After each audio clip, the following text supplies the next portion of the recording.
Hi YouTube, and this is JTrain997, back with another figure review. This time I'm reviewing the DC Universe Classics Wave 6 Build-A-Figure Kalibak, and I'm also going to be doing a review of the line as a whole. Okay, on to Kalibak.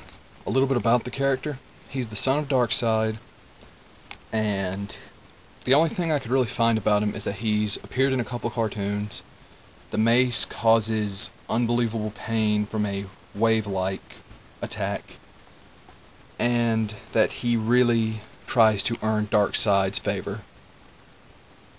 Okay, this figure is really awesome. He snaps together really well. The only thing I've noticed, the sash is actually going a different way than on the back of the box, so I don't know what that's about. If no one's ever messed with a Build-A-Figure before, they're very cool. Once you'd think the joints would fall apart, but once you snap them in, they're going to stay. Even the head joint, which is oversized, moves really easily, even up and down slightly. Okay, the mace actually has a place on the back of the sash where it can stay. Just give me one moment here.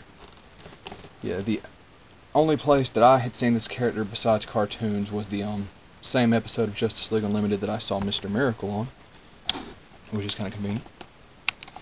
Okay, and there's the mace in his holster. Well, clip. You can see it stays very well. It's not going to fall out. He has the tattoo on his arm. Not quite sure what that means. But this is a pretty cool guy. I think they could have gone with a little bit better figure. You know, I think there were better choices. I don't really see why they picked this guy. But I'm not one to complain when this is my first Build-A-Figure. If he's any inkling of what's to come, then it should be very cool. And I'm going to give this guy a 7.5 out of 10. Just being a larger figure and pretty cool. Now I'm going to put him off to the side. Over there, near Orion, who's his half-brother. Okay, now a review of the line as a whole. Okay, figure 1. Mr. Miracle. He was one of the figures that had the variant. His variant was Dr. Midnight. He comes with the handcuffs and the aerial disc. While the aerial discs do make it really difficult for him to stand, once you've got him posed a certain way, they will stay pretty solid.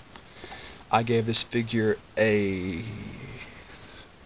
7 originally, and after having him sit on my desk, I think I really should bump him up to a 7.5 since the discs aren't as big a deal as I thought they would be. But at the same time, not good enough for me to go out and buy Dr. Midnight. Hawkman. A lot of people got mad, well not mad, but upset that I only gave this figure a 7. A lot of people say he's the best one in the line, especially with the wing attachment. I'll admit the wing attachment is top notch. They're doing something great with an already great line, trying to take it in a new direction, and I already know there's a Hawk Girl plan for Wave 8. Okay, the shield does have the carved in indentation, and the sword, which I did not mention, it's in his back right now, has a lot of notches and flakes like it's been used that I didn't notice before. But at the same time, I really got upset with this figure because he doesn't hold the weapons well at all. So, I'm going to stick with the 7 on that guy. I like him, but I don't see why everybody's so amazed with him.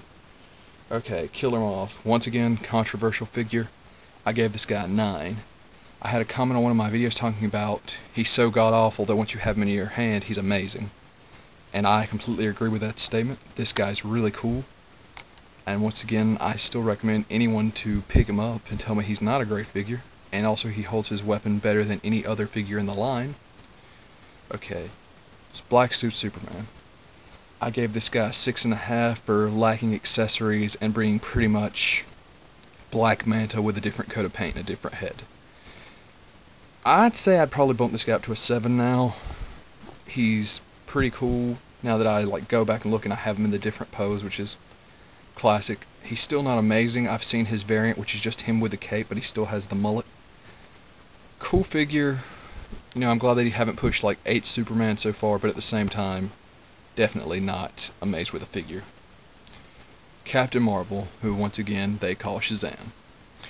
This guy doesn't have a ton of figures. Well, he has a couple. He had his own line not too long back, but it wasn't very good. I gave this guy a 8, I believe, for being a really cooler, older character, but the cape hinders his articulation. And after having posed him for a while, I'm thinking, yeah, I thought about bumping him down to a 7.5 just because I tried some different poses, like with both arms up and the cape kind of hinders that. But he's still a cool figure, and I don't regret giving him an 8. Okay, out of this line, I'm going to rate the line as a whole an 8.5. Great characters. They went with a really lesser known villain, which was cool. The only thing about it, this, like other ways, didn't have the arch nemesis in the line, unless you want to argue that Superman and Kalibak or Mr. Miracle and Kalibak are arch enemies, which I wouldn't really say that's true. Yeah, 8.5. The figures are great. People seem to love Hawkman, and it's not that I don't like him. I just think that the holding of the weapons and the opening up of the fist beneath his shield would have really drove that guy way up on my list. I recommend pretty much all the figures in this line, with the exception of Superman. I think people might want to go for the classic suit Superman.